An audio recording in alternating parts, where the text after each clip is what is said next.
ওয়েবসাইটের জটিল layout design সহজ করতে চাইলে বা সহজে রেসপন্সিভ করতে চাইলে গ্রিড জানা অপরিহার্য। ধারাবাহিকভাবে গ্রিড জানার ভিডিও দিতেছি। আজকে গ্রিডের দ্বিতীয় ভিডিও। একটা HTML এর কমন কোড, একটা ডিপ নেই, ক্লাসের নাম দেই কন্টেইনার। এই কন্টেইনার ডিপটা হচ্ছে প্যারেন্ট ডিপ, এর কিছু চাইল্ড ডিপ নেই। ক্লাসের নাম ABC দেই, টেক্সট লিখি 1, তারপরে এটাকে কয়েকবার কপি করি। এখানে সংখ্যা দেওয়া হয়েছে 1, দ্বিতীয়টা দেই 2, ক্রমান্বয়ে এভাবে লিখি। 1 থেকে 6টা চাইল্ড ডিপ নেওয়া হলো। কন্টেইনারটা হচ্ছে গ্রিড, কন্টেইনার হচ্ছে গ্রিড, আর এই গ্রিডের অধীনে যা থাকবে সবকিছুই হচ্ছে এগুলো চাইল্ড বা আইটেম। স্টাইল শিটে কন্টেইনার ক্লাসটাকে কপি করে এটার কোড লিখি। ডট কন্টেইনার ডিসপ্লে গ্রিড দেই, গ্রিডের ব্যাকগ্রাউন্ড কালার একটা দেই, যে গ্রিন কালার দেই। চারিদিকে প্যাডিং থাকবে 10 pixel. Grid template columns colon. তো এখানে যে কোডটা লেখা হলো গ্রিড টেমপ্লেট কলামস, এটা দিয়া কলাম তৈরি হবে। যে যতটা দরকার ততটা এখানে কলাম তৈরি করা যাবে। তো এখানে কলাম দেই যারা নির্দিষ্ট মাপের, যে প্রতিটা কলাম 50 পিক্সেল। 3বার লিখলে 3টা কলাম তৈরি হবে, অথবা রিপিট আছে সেটা দিয়েও করা যেত। তো এগুলো প্রথম ভিডিওটাতে দেখানো হয়েছে, ওই ভিডিওটা দেখলেই বুঝতে পারবেন। তারপরে গ্যাপ থাকবে, যে 10 পিক্সেল গ্যাপ থাকবে, এটাও আগের ভিডিওতে আলোচনা করা হয়েছে এগুলো। এখন নিচে গ্রিড টেমপ্লেট রোস লিখি, রো এর জন্য গ্রিড টেমপ্লেট রোস।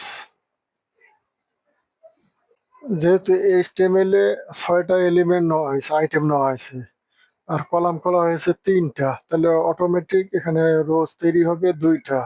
তো রো এর হাইট সেট করি, ধরে নিলাম যে এটা 50 পিক্সেল হবে। প্রথম রো এর 50 পিক্সেল, দ্বিতীয় রোটাও 50 পিক্সেল হবে, সেম। এখন ABC ক্লাসটাকে কল করি, যে এটার এগুলো আইটেম, গ্রিডের আইটেম। তো এটা বোঝার জন্য একটা ব্যাকগ্রাউন্ড কালার দেই, ইয়েলো দেই। আর লেখা একটু বোঝার জন্য ফন্ট সাইজ বড় করি, 40 পিক্সেল। টেক্সট অ্যালাইন সেন্টার করি। এখন ব্রাউজার রিফ্রেশ করলে যা লিখছি তার একটা রেজাল্ট দেখাবে এখানে। এই বর্তমানে এরকম দেখতেছি। তো এটার একটা হাইট সেট করতে হবে কন্টেইনারের। তাহলে এই যে কন্টেইনার, এটা কন্টেইনার ক্লাসে একটা হাইট দেই, গ্রিড কন্টেইনারের হাইট যেমন এখানে 400 পিক্সেল দেই। এই যে সবুজ অংশটা হচ্ছে গ্রিড কন্টেইনার, আর এই যে হলুদ গুলান হচ্ছে গ্রিডের আইটেম বা এলিমেন্ট। এখানে যে 3টা কলাম লিখছিলাম, 3টা কলাম এখানে অটোমেটিক তৈরি হয়েছে, 1 2 3, 3টা কলাম। রো তৈরি হয়েছে 2টা। PDY টেকনোলজি চ্যানেল সাবস্ক্রাইব করে না থাকলে সাবস্ক্রাইব করে রাখেন। জাস্টিফাই কন্টেন্ট প্রপার্টি আছে গ্রিডের, তো এটা দিয়ে কি কি কাজ করা যায় সেটা দেখাই। তো এখানে লিখি জাস্টিফাই কন্টেন্ট, তারপর কোলন দেই, দিয়া ইন্ট লিখি, জাস্টিফাই কন্টেন্ট ইন্ট। ইন্ট দিলে এই যে গ্রিডের আইটেমগুলো এখানে আছে, এই আইটেমগুলো এই গ্রিড যে কন্টেইনারটা আছে এটার কোথায় বসবে তো এটা ইন্ড হলো ডান দিকে, জাস্টিফাই কন্টেন্ট হরিজন্টালি কাজ করে, এটা ডাইনে বসবে। এই যে ইন্ড দিলে এইখানে যে আপনি ওয়েব ডিজাইন করবেন, যে আপনার এলিমেন্ট কতগুলো আছে যেগুলো আপনার এই কর্নারে বসাইতে হবে, তখন আপনি এটা ইউজ করতে পারেন। এখন সেন্টার দিয়ে দেখি, জাস্টিফাই কন্টেন্ট সেন্টার, এই যে সেন্টার দিলে ঠিক এই জায়গায় আসবে, মাঝখানে আসবে, এই যে মাঝখানে চলে আসছে। তাহলে আর একটা ভ্যালু আছে স্টার্ট, জাস্টিফাই কন্টেন্ট, তার ভ্যালু হচ্ছে স্টার্ট। স্টার্ট দিলে কোথায় আসবে?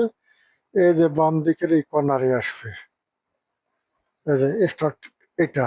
তাহলে স্টার্ট এটা, ডাইন পাশের কর্নারটা হলো ইন্ট, মাঝখানে হলো সেন্টার।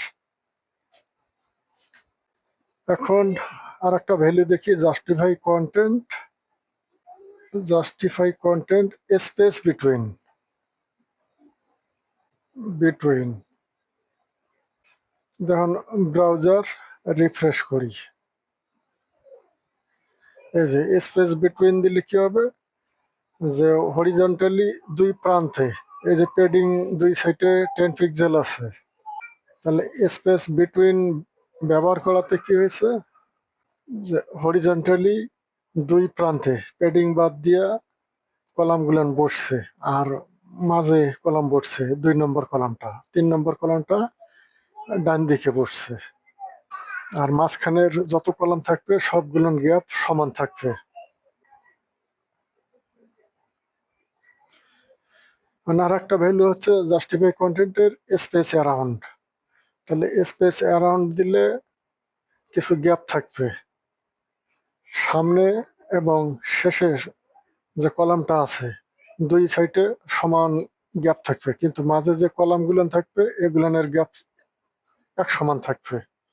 প্রথমটার আর শেষের কলাম দুইটার শেষে যে গ্যাপ দুটা, এই দুটা ইকুয়াল, আর মাঝের যত কলাম থাকবে মাঝের এই গ্যাপগুলো আবার ইকুয়াল থাকবে। এখন স্পেস ইভেনলি দেখি, স্পেস ইভেনলি দিলে যে আপনার ওয়েব ডিজাইনের সময় দরকার যে সামনে পিছনে কলামের সব জায়গায় একই সমান গ্যাপ থাকবে, তখন স্পেস ইভেনলি আপনি ইউজ করতে পারেন। এই যে এখন দেখেন প্রত্যেকটার গ্যাপ সব ক্ষেত্রে সমান আছে। গ্রিড কন্টেনারের আর একটা প্রপার্টি আছে অ্যালাইন কন্টেন্ট, তা এটা দিয়ে দেখি এখন। অ্যালাইন কন্টেন্ট, এই যে অ্যালাইন কন্টেন্ট লিখলাম, এটা হলো স্টার্ট দেই, স্টার্ট লেখা ব্রাউজার রিফ্রেশ করি, এই যে অ্যালাইন কন্টেন্টেরও স্টার্ট এই জায়গায়, আর জাস্টিফাই কন্টেন্ট এটারও স্টার্ট ঠিক একই জায়গায়। এখন এটার অ্যালাইন কন্টেন্টের ভ্যালু ইন্ট করে দিই, ইন্ট করলে এই যে নিচে চলে আসছে, এইটা হচ্ছে ভার্টিক্যালি, ভার্টিক্যালি বাম পাশে অ্যালাইন কন্টেন্টটা কাজ করে। এই যে বাম পাশে এইটুক জায়গা হচ্ছে তার ইন্ট। এখন সেন্টার করি, অ্যালাইন কন্টেন্ট সেন্টার,